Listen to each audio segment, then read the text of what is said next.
It's the Kyle Hyman Show on Redeemer Radio. This is Kyle Hyman here with Cindy Black for Theology of the Body Thursday. Thanks for being here, Cindy. Absolutely. What do you have for us today? Well, last week we talked about sports, like how Theology of the Body provides a lens for sports in seeking the good, and then some aspects that we have to be careful about. Right. One of the things that we didn't get to was that one of the things to watch out for as, we encourage our children and family to play sports is that we don't start getting a sense of that's where our identity comes from. Uh-huh. And not only from the aspect of, a child growing up, and I think about the show This Is Us. One of the characters plays football, but then he has an injury. And his identity, and even he saw his relationship with his father even through that lens of him being an amazing football player. Right. So I think that can be a risk that we get into. But also there's a sense of dehumanizing the person when it comes to sports, forgetting their actual identity and treating them as objects, which we did focus on a little bit. I think of even when I'm watching sports, sometimes I'm so critical of why did you do that? Right. And they're not just pawns, there for my entertainment. And sometimes when you watch, they're up from the booth, they have the headsets and they're communicating. It almost seems like they're remote control players or something like that. So we can't lose the sense of the dignity of the human person, and that sports is an activity, but that the human person, we get our dignity from who we are, not what we do. And that our value far surpasses anything, any achievement, that as each person is made in the image and likeness of God, we actually reflect and we're the sign of something much deeper than those things. So I actually was talking with Father Mark Gertner last week, and he suggested this topic of the effects of technology, like the dehumanizing effects of technology. So I wanted to give it a little bit more thought. So I think that's a good thing for us to look at. And I don't want to be, obviously, I'm on the radio, I'm on social media, I sit in front of a computer screen more of the day than I'd like to. So recognizing that technology in and of itself, as a thing, is morally neutral. Right. Its sense of being is not either morally bad or good. And it can be used for bad or good. Sure.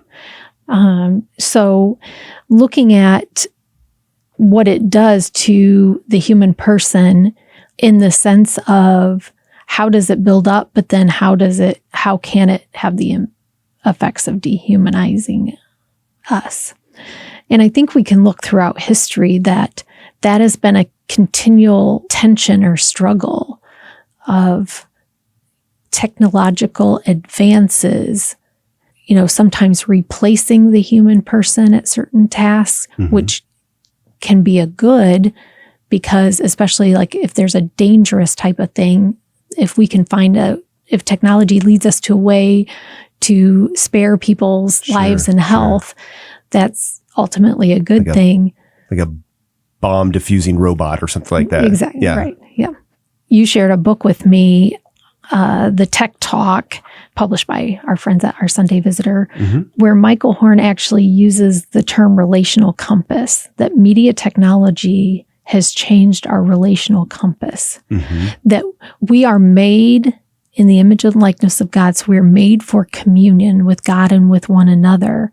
And media technology and social media has changed our relational, how we gauge our relationships. And we have to be very careful of that we don't replace real, authentic interactions with superficial media-based interactions. But again, it can be used for good. I know when I spent several weeks with the University of Notre Dame in the Holy Land taking a class, that was my first experience of using Skype. And I don't know, there was something about actually seeing my husband and children's faces rather than just hearing their voice. That now, my children, granted, that was way back when they're fighting over whose face gets in front of the camera, and then they're like watching themselves in the little corner. And but something about seeing them and knowing, like just knowing that even though they were really far away, being able to see their faces and see their interaction with me made a big difference. Yeah. Of course, with social media, we can keep in touch and see pictures of friends and family that without we would have, not be able to see that and have that connection. So yeah, there's definitely pros. But in what ways do you see social media dehumanizing people? I think the big factor is when it comes down to debates and discussions. I think it's really easy. I think people say things that they wouldn't say if they were looking at the person's face and could see the reaction, like the woundedness or the frustration, or there's something to be said for looking at somebody and seeing a response or being able to hear the tone of voice with which it's said. Right. And like you can read the exact same sentence very matter-of-factly, or you can say it very angrily, or you can say it with great compassion and hope. But that is lost in the translation as far as social media goes. Well, and I suppose also it's different what you would say to somebody if you knew all of these people were listening, might be different. Because whenever I post on somebody's wall, I have no idea who all is going to see that. Right. If I make a comment on somebody's post or something, whereas if I could see there's, 150 people listening to this conversation, maybe I'd be more sensitive to how is this person going to take that comment. Yeah. And maybe out of context or maybe in context. I think of Brene Brown, a researcher that I really enjoy. She does research on vulnerability. We talked with connectedness. Becky about that on Monday. That's right. Posted on the website. So she shares that she did this TED Talk down in Texas, and it was like the local TED Talk. And she shares having to go to the therapy. I heard Becky mention that she had to go to therapy for, like her inability to be vulnerable. And she's telling her husband, and they're both thinking, oh my goodness, like 500 people are going to see this talk. Well, if you go online, millions of people have now watched this talk. So she thought of it as, I'm just telling this room full of people. Then she came to the realization, oh, it's going to be wider. And now, like, people all across the world have listened to this talk. Yeah. And that it does change the dynamics. But then again, like, the irony there is she was talking about vulnerability.